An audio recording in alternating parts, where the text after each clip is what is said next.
Dominique, Bonjour. Ouais, bonjour, tu vas nous apprendre à faire des fonds. Oui, C'est important? des fonds dans le mouillé, pour, de manière à ce que si on fait une fleur après, ça fasse pas plaquage. Alors là, on va tricher avec du drawing gum. Oui, je commence à y venir. Bah ouais, écoute, on dit jamais, il faut jamais dire fontaine de bois, pas Oui, tournant. exactement. Et puis là, ça s'applique vraiment bien. Oui, Hein, oui, je oui, pense oui. que tu vas travailler Oui. vraiment dans l'humide, et puis après, tu vas retravailler de manière précise. Tout à fait. Première séquence, donc première vidéo, on travaille le fond. Voilà. Alors, je vais vous faire une fleur de pommier à l'aquarelle. Je vais surtout vous montrer comment faire en sorte que la fleur se détache sur un fond peint dans le mouillé, pour qu'il n'y ait pas trop de choses différentes entre la forme et le fond. Donc, je vais d'abord dessiner la fleur, lui mettre du graphigum pour épargner certaines zones, et après je vous ferai un fond, mais seulement dans le mouillé. Donc voilà, je dessine d'abord la petite fleur de pommier. D'accord. Alors, insiste bien pour que ça se voit bien en vidéo, un peu plus que d'habitude. Oui, Je sais que les artistes n'aiment pas ça, mais voilà. là, on est... Donc là, c'est Voilà. une fleur d'une forme assez simple, hein. Là, j'en fais qu'une.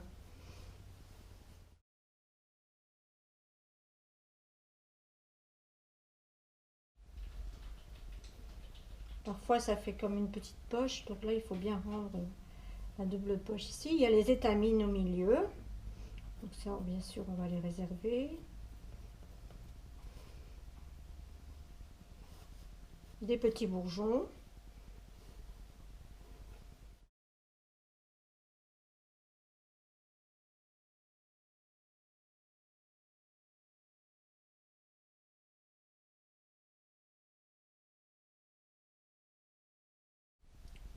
Je vais refaire, alors, si vous mettez des petites fleurs, là, il faut en mettre ou 3 ou 5, mais toujours des chiffres impairs, hein. Donc, je vais pas faire un quatrième, mais je vais faire une toute petite branche là-haut avec des feuilles. De toute façon, on en mettra dans le mouillé un peu flouté. Donc, voilà pour le dessin.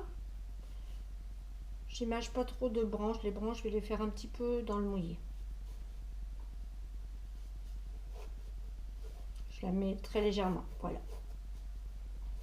Petite branche, simplement esquissée. Voilà pour le dessin. Donc on va passer au graphigum. Je n'en mets pas obligatoirement à chaque fois, mais là ce sera beaucoup plus simple. Alors, Donc on va mettre un peu de graphigum. Prenez-le toujours plutôt coloré, le graphigum, comme ça on voit bien où on le met. Alors je vais surtout mettre du graphigum sur les petites feuilles. Je vais pas faire sur la fleur, hein, puisqu'elle est assez grande, donc il n'y a pas besoin de la... Simplement les étamines au milieu, je ferai après. J'ai choisi un papier sennelier. J'aime beaucoup l'arche, mais j'ai choisi un sennelier parce qu'il est tout de même beaucoup plus blanc. Donc quand on fait des fleurs, c'est tout de même mieux de choisir un papier bien blanc. Donc pour plus de liberté dans mon fond, je recouvre carrément les feuilles.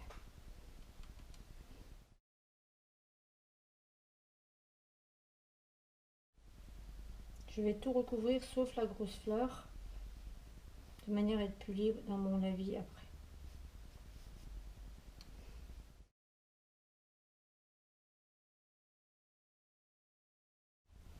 Là, je recouvre bien aussi les petits bourgeons. Celui-ci.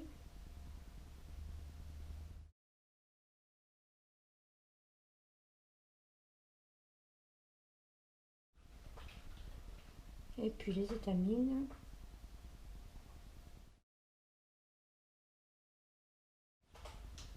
Et je vais m'amuser à refaire, mais sans les dessiner, puisque je vois ce que je fais avec le graphigum. Je refais quelques petites feuilles à droite, à gauche. Avec de nouveau les petits bourgeons qui se perdraient dans le bas là. Un petit peu plus net.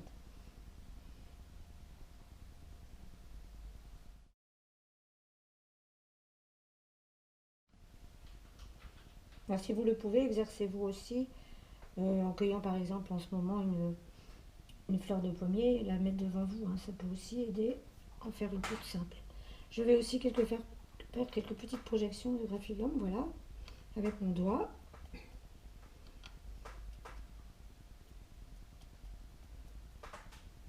Voilà pour le graphigum. Maintenant, il faut que j'attende que ça sèche. Donc en fait, une grande partie du travail quand on fait un fond mouillé comme ça, c'est surtout de bien humidifier le papier. Plusieurs fois s'il faut. Il faut bien prendre son temps pour ça. Il faut vraiment que le papier soit mouillé à cœur. Hein, on va donc là être de ce qu'on appelle le cycle de l'eau. Donc je vais après éponger la fleur. La fleur, je ne l'ai pas repassée en graphigum puisqu'elle est grande, hein, c'est pas la peine. Donc j'ai vraiment passé les petits bourgeons, les feuilles, et puis j'ai fait quelques éclaboussures de graphigum. Je prends bien mon temps pour mouiller le papier. Je vais éponger la fleur. S'il passe un peu de couleur sur la fleur, c'est pas grave. Ça fera partie du sujet.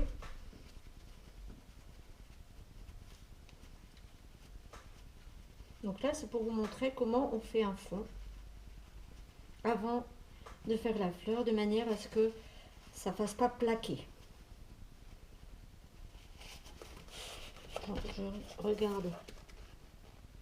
Alors, le graphigum va un petit peu repousser l'eau. Hein. Donc, il faut en remettre. Là, j'ai mis exprès pas mal de graphigum pour que vous vous rendiez bien compte.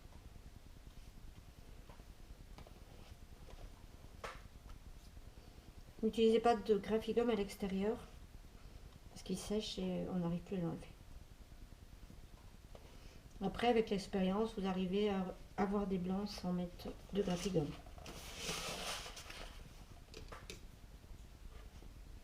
Vous voyez, je ne lésine pas sur l'eau. Pour ça, un grand spalter, c'est ce qu'il y a de mieux. J'ai mis un scotch tout à fait normal autour, hein, de manière à pouvoir avoir un blanc après, et puis ça protège les bords du bloc aussi. Alors là, vous voyez, je suis en surface vraiment encore miroir, donc tant que la surface est comme un miroir, je ne peux rien faire. Je vais essuyer les gouttes le long du scotch. Les couleurs, je vais donc utiliser du jaune permanent, du jaune citron, de la terre de sienne brûlée, du rose permanent, du bleu outre-mer, un petit peu de vert de périlène qui est un vert très foncé et peut-être un peu de bleu Windsor vert, du violet dioxazine et du bleu turquoise ainsi que du bleu manganèse. Bon, je vais faire un mélange, il n'y aura peut-être pas toutes les couleurs, mais c'est souvent ces couleurs-là sont très bien pour faire de beaux fonds. Des fonds où il y a beaucoup de couleurs et où... Donc là, je surveille bien l'humidité de mon papier. On peut faire ce genre d'exercice soit sur un bloc comme ça, soit sur une feuille tendue ou sur plexiglas. Mais on ne peut pas faire un fond comme ça sur une feuille libre, ça va trop gondoler.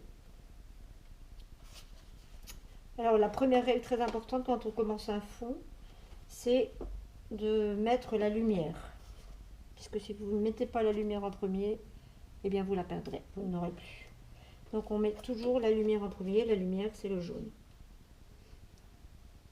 Là je crois que je vais pouvoir y aller, il y a des zones qui sont encore un peu miroirs, mais je commence à voir bien le grain du papier. Hein?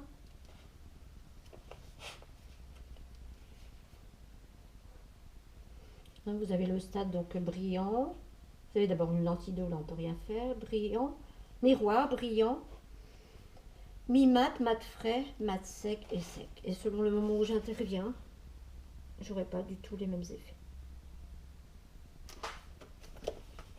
Alors, donc la lumière d'abord.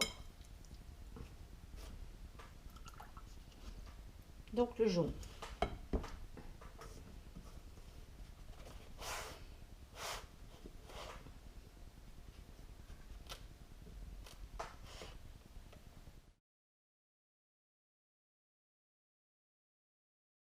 Pas avoir peur, ça n'est que de l'eau.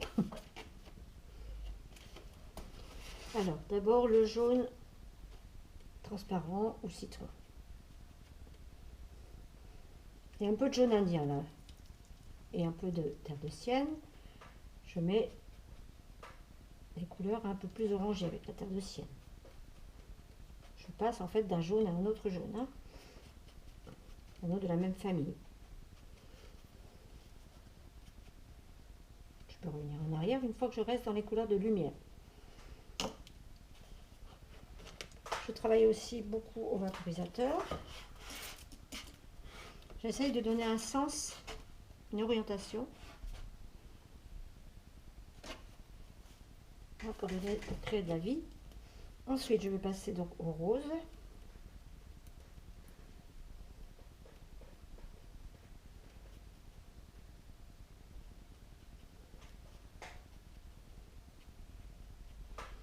Je peux revenir un petit peu en arrière. Mais je ne pars pas encore dans des couleurs trop foncées, hein.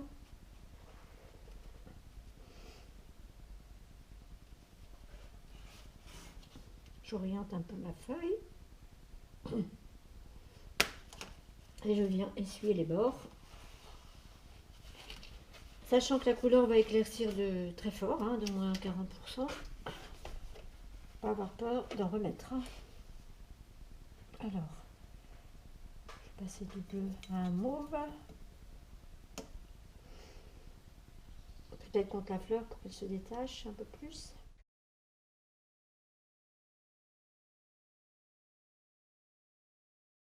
Et puis au fur et à mesure de mon lavis de fond, je vais prendre des pinceaux plus petits. Au fur et à mesure plus petits et qui ont moins de réserve.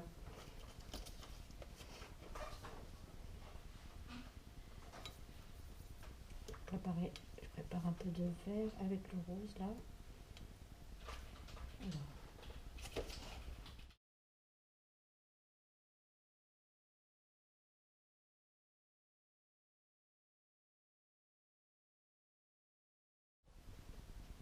Là où je sais qu'il y aura des choses assez blanches, je mets une teinte plus forte.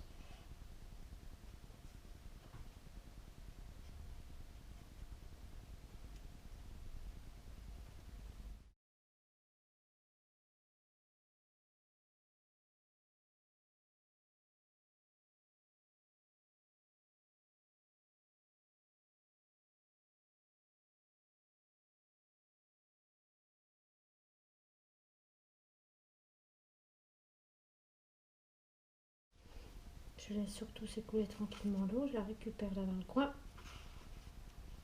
Là, je ne peux pas beaucoup parler en faisant un fond, c'est un petit peu complexe. Donc on va y faire.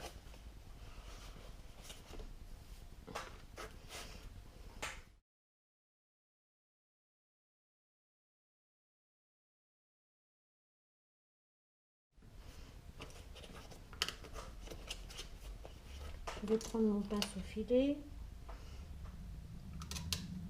et avec une teinte comme si c'était un petit peu des branches ou des branchages, je vais venir y mettre des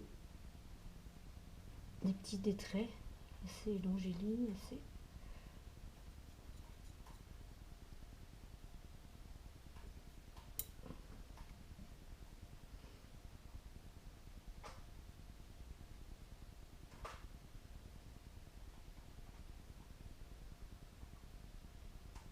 Voilà, c'est pour suggérer quelques petits branchages, c'est tout.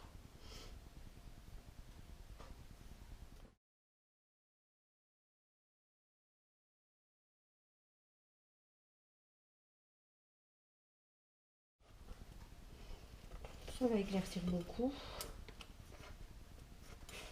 Il est toujours possible de faire un deuxième lavis une fois que c'est bien sec.